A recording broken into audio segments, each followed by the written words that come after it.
आदिवासी एकता परिषद के सांस्कृतिक महासम्मेलन में उपस्थित चुने हुए सरपंच, पंच, जनपद सदस्य, जनपद अध्यक्ष, जिला सदस्य, जिला अध्यक्ष, विधायक महोदय एवं हमारे बीच में बैठे आदिवासी अनुसूचित जाति जनजाति आयोग के राष्ट्रीय अध्यक्ष आदरणीय माननीय अंतर सिंह जी आर्य, जिस प्रकार 2 दिन से आदिवासी एकता परिषद का जो है कार्यक्रम यहाँ पर चल रहा है, इसमें अलग अलग इलाके की अलग अलग समस्याओं को लेकर अलग अलग वक्ताओं ने अलग अलग बात कही है। किंतु मुझे कहा गया था कि जिस प्रकार से कानूनी रूप से आदिवासियों के ऊपर किस प्रकार से अत्याचार और अन्याय हो रहा, साथियों जिस प्रकार से ये गोसा पेंटर जी ने थीम बनाई, इस थीम के अंदर जो है लोगों के हक अधिकार के बारे में भी हमको सुबह में समझाया, क्या है आदिवासियों के हक। साथियों आपको पता होगा, कहानी में हम सुनते हैं या पढ़ते हैं कि 1857 की क्रांति हुई थी, उसमें खून की नदियां बही थी। वो संविधान में लिखा है कि 1857 की क्रांति में खून की नदियां बही थी, लेकिन ऐसा कहीं से कहीं तक नहीं लिखा कि वो खून किसका था और कौन सी नदी में खून बहा था। तो मुझे शंका होती है कि खून नदी में अगर बहा होगा तो कहीं न कहीं वो नदी जो है आदिवासी इलाके से बहकर निकलती है। तो वो 1857 की क्रांति में कितने हमारे आदिवासियों का खून बहा, उसमें से हम लोग कुछ लोग शुरुआत में जब आंदोलन किए तो जैसे जो है इस थीम में टंट्या मामा, खाजा नाइक और भीमा नाइक का चित्र यहां पर दिखाया। वो खाजा नाइक, वो टंट्या मामा, ये लोग लड़े थे ऐसा हमको बताया जाता, लेकिन क्यों लड़े थे हमको कोई नहीं बताता। लेकिन जो दूसरे लोग हैं वो बोलते कि खाजा नाइक डाकू था, टंट्या मामा डाकू था, बिरजू नाइक डाकू था, भीमा नाइक डाकू था, ऐसा जो है हमको बताया जाता था। किंतु जब हम लोगों ने जो है इसके पीछे खोज किया तो पता चला कि ये लोग देश को बचाने के लिए लड़ रहे थे, देश की आजादी के लिए लड़ रहे थे, देश के जल, जंगल और जमीन के लिए लड़ रहे थे। तो जो आदमी लड़ रहा था उसको डाकू कहा गया था। तो साथियों, जिस प्रकार से आदिवासियों के साथ में जो इतिहासकारों ने जो लिखना चाहिए था वो नहीं लिखा, लेकिन धीरे धीरे आदिवासियों ने इनका इतिहास खोजा। उसके बाद में साथियों, जब 1857 की क्रांति के बाद में 1857, 58, 59, 60 में जो है फिर फॉरेस्ट एक्ट आया। और फॉरेस्ट एक्ट मीन्स जो है पहले जंगल जो है भारत में रहने वाले लोगों के पास में था, जंगल के ऊपर यहाँ के रहने वाले लोगों का प्रशासन चलता था। जितना जंगल का लकड़ी, फल, फ्रूट या जड़ी बूटी उनको जरूरत होती थी उतनी लाते थे और बाकी को छोड़ देते थे दूसरों के लिए। तो इस प्रकार से जो है वो आदिवासियों से जंगल छीनने के लिए भारत की जो अंग्रेज सरकार थी उसने जंगल तो छीन लिया 60 में, लेकिन जंगल को छीनने के बाद में जंगल का क्या करेंगे। उसके बाद में भारत की सरकार, जो अंग्रेज सरकार थी, उस अंग्रेज सरकार ने जर्मन से एक आदमी को बुलाया, उसका नाम डाइट्रिक हेड्रिक था, उसको वनों का कमिश्नर बनाया और 1964 में वनों को जो है 3 भागों में बांट दिया। एक आरक्षित वन, दूसरा संरक्षित वन और तीसरा ग्रामीण वन। ये वनों को 3 भाग क्यों बांटा? वो इसलिए बांटा कि गांव का जंगल होगा वो फॉरेस्ट के कब्जे में रहेगा। फॉरेस्ट जो निर्णय लेगा तुम उससे बात करके लकड़ी ला सकते। बाकी जो है, जो जिसको हम रिजर्व फॉरेस्ट बोलते हैं, जो आरक्षित जंगल है, वो जंगल को जो है वहां कोई घुस नहीं सकता, जा नहीं सकता। उस जंगल के ऊपर केंद्र सरकार का जो है अधिकार होगा। क्यों? क्योंकि वो बड़े पेड़ों का जंगल था, वो जंगल को सरकार काटेगी और जल में चलने के लिए वाहन बनाएगा, बड़े बड़े जहाज बनाएगा, रेल की पटड़ी बनाएगा और पानी से जहाज के जरिए भारत को लूटेगा और रेल में जो है भारत का माल ले जाएगा। बोला जाता था पहले कि भारत जो है सोने की चिड़िया था, तो वो सोने की चिड़िया को लूटने के लिए जो डाइट्रिक हेड्रिक थे, जर्मन के व्यक्ति, उसने जो है भारत सरकार को बताया कि अगर भारत को लूटना है तो लूट तो लोगे, लेकिन लूटा हुआ संसाधन को कैसे ले जाएंगे? तो संसाधन को ले जाने के लिए बड़े बड़े जहाजों की जरूरत पड़ी, रेलों की जरूरत पड़ी, इसीलिए जंगल को 3 भागों में बांट दिया।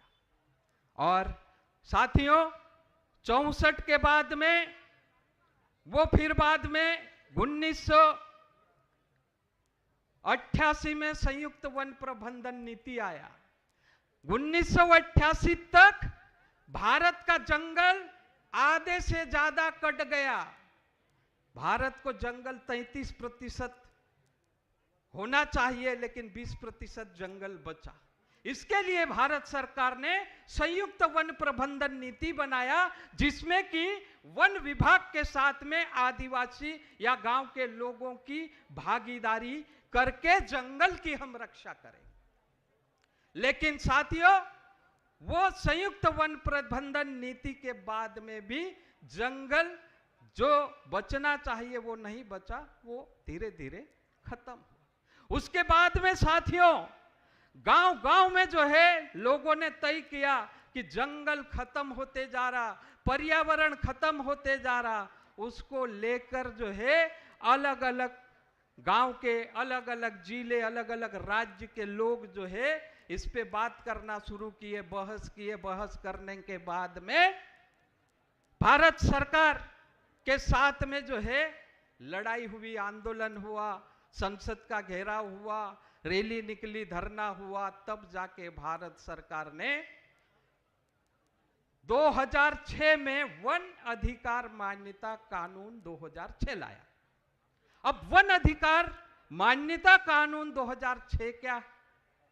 अब इसमें 3 अधिकार है। एक व्यक्तिगत अधिकार, एक सामूहिक अधिकार, एक सामुदायिक अधिकार। वन अधिकार मान्यता के प्रस्तावना में लिखा कि आदिवासी एवं अन्य परंपरागत निवासियों के साथ में ऐतिहासिक अन्याय हुआ है। इस अन्याय को बदलते हुए इस कानून को लाया है। इसका मतलब कि भारत सरकार ने भी माना कि जंगल में रहने वाले आदिवासी, गैर आदिवासी के साथ में ऐतिहासिक अन्याय हुआ। ये वन अधिकार मान्यता कानून के प्रस्तावना में लिखा। दूसरा साथियों, जो 3 अधिकार हमको है, एक व्यक्तिगत अधिकार जिसमें हम पट्टे की बात करते हैं, दूसरा सामूहिक अधिकार जो हमारा समूह, जैसे आज हम यहां सम्मेलन कर रहे हैं, यहां सम्मेलन कर रहे, ये सामूहिक बात कर रहे, तो यहां हम 2-3 दिन रहेंगे, तो 3 दिन तक हम यहां रह के रोटी खाएंगे। तो रोटी खाएंगे तो रोटी जो है ऐसे नहीं बनती, रोटी को जो है चूल्हे के अंदर लकड़ी डालना पड़ती, तो रोटी पकती, तो हम खाते हैं। ये सारी जग जाहिर बात है। लेकिन हमको जो है रोटी खाने के लिए भी गुलामी की तरह उनको पैसा देना पड़ रहा है, या तो फिर बाद में उनके पैर पड़ने पड़ रहे हैं। कानून क्या बोल रहा है? कानून बोल रहा है कि गांव के लोगों को सामुदायिक संसाधन के ऊपर उनका नियंत्रण होगा। नियंत्रण, उसके बाद में जो है उस गांव में कोई भी कार्यक्रम सामुदायिक होगा तो उसमें जैसे हमारा पारंपरिक रूप से कोई कार्यक्रम होता है, जैसे जो है ईंदल होता है, छाक होती है, दहाड़ा होता है, कोई मर जाता है तो उसमें जो है गांव का एक एक आदमी एक एक लकड़ी लाके उस कार्यक्रम को पूरा करता है। ये हमारी परंपरा है। इस परंपरा को भी कानून ने माना है। लेकिन साथियों, दूसरी बात यह है कि जो सामूहिक और सामुदायिक संसाधन के ऊपर उस गांव का नियंत्रण होना चाहिए, तो ऐसे जो है कई सारे गांव के लोगों ने दावे किए हैं। 2008 से अभी तक एक भी अधिकार पत्र, सामुदायिक अधिकार पत्र एक भी लोगों को नहीं मिला। लेकिन साथ में लोगों को पट्टे उनके जो है निरस्त कर दिए और फिर बाद में नोटिस मिल गए हैं कि उनको आपका दावा खारिज, आपका पट्टा खारिज हो गया, इसलिए आप जंगल जमीन से निकलो, और नहीं निकलेंगे तो हम निकालेंगे। तो कानून ये बोलता है कि जब तक वन अधिकार मान्यता कानून का क्रियान्वयन पूर्ण नहीं हो जाता है, तब तक किसी भी जंगल में रहने वाले व्यक्ति को कोई भी सरकारी कर्मचारी अधिकारी बेदखल नहीं कर सकता। अगर कोई सरकारी कर्मचारी अधिकारी किसी आदिवासी या वन निवासी को जंगल जमीन से बेदखल करता है तो वन अधिकार मान्यता कानून की धारा 4 की उपधारा 5 के तहत उसको 1000 रुपए का दंड होकर 1 वर्ष की सजा का प्रावधान है। तो मेरा बोलने का मतलब यह है कि जब ख्वाजा नाइक भीमा नाइक लड़े थे, देश के लिए लड़े थे, उन्होंने जो है आजादी ली थी।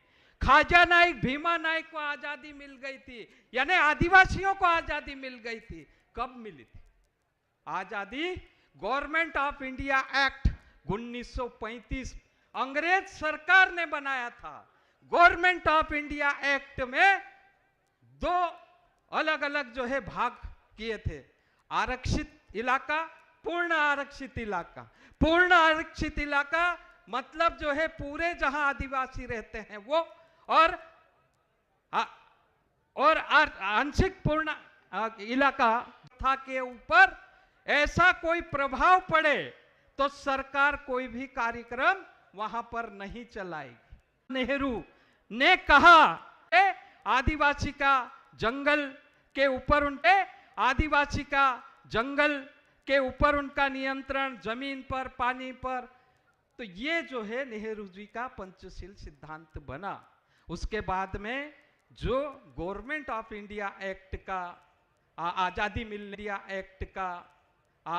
मिलने के बाद में जब 1950 में संविधान बना, तो संविधान में का है उसको जो है 6ठी अनुसूची बता दिया, और जो मिश्रित आदिवासी इलाका है उसको 5वीं अनुसूची बता दिया। अब साथियों, हम चिल्ला रहे 5वीं अनुसूची लागू करो, 6ठी अनुसूची लागू करो। संविधान में जैसा अंग्रेजों ने हमको हक दिया था वैसा संविधान में संविधान की 5वीं अनुसूची और 6ठी अनुसूची रखा गया। लेकिन 5वीं अनुसूची के ऊपर उसकी कोई व्याख्या नहीं हुई था। तो उसके विरुद्ध में समता संगठन जो है हाई कोर्ट में केस लगाया कि ये बाद में जो है समता हम बोल रहे हैं। लेकिन साथियों, मैं स्पष्ट करना चाहता हूं कि सरकार क्यों नहीं आदिवासी की जमीन ले सकती। व्याख्या किया जो है समता फैसले। उसी के साथ में साथियों, मैं 2 मिनट बात करके मेरी बात खत्म करना चाहूंगा। तो जिस प्रकार से समता जजमेंट ने जो फैसला दिया, वो फैसला नियमगिरी का भी है। जिस प्रकार से वो फैसले में जो है ग्राम सभा को पावरफुल बताए, जिस प्रकार से जो है पेशा कानून 1996 में आया, पेशा कानून आने के बाद में हमने बोला हमारे गांव में, नारा लगाया हमारे गांव में, हमारे गांव में। क्यों? क्योंकि जो है पेशा कानून जो पंचायत उपबंध अनुसूचित क्षेत्र पर विस्तार अधिनियम 1996 जो संविधान के भाग 9 का विस्तार किया, उस विस्तार में कहा गया है कि जो पंचायती राज कानून था, वो कानून में जो है गैर आदिवासी और आदिवासी का मिश्रित कानून था। लेकिन ये स्पेशल आदिवासी के लिए कानून आया, तो भाग 9 ये कह रहा है कि जितने भी गैर आदिवासी में चलने वाले कानून वो आदिवासी इलाके में नहीं चलना चाहिए। ये पेशा कानून का कैसे?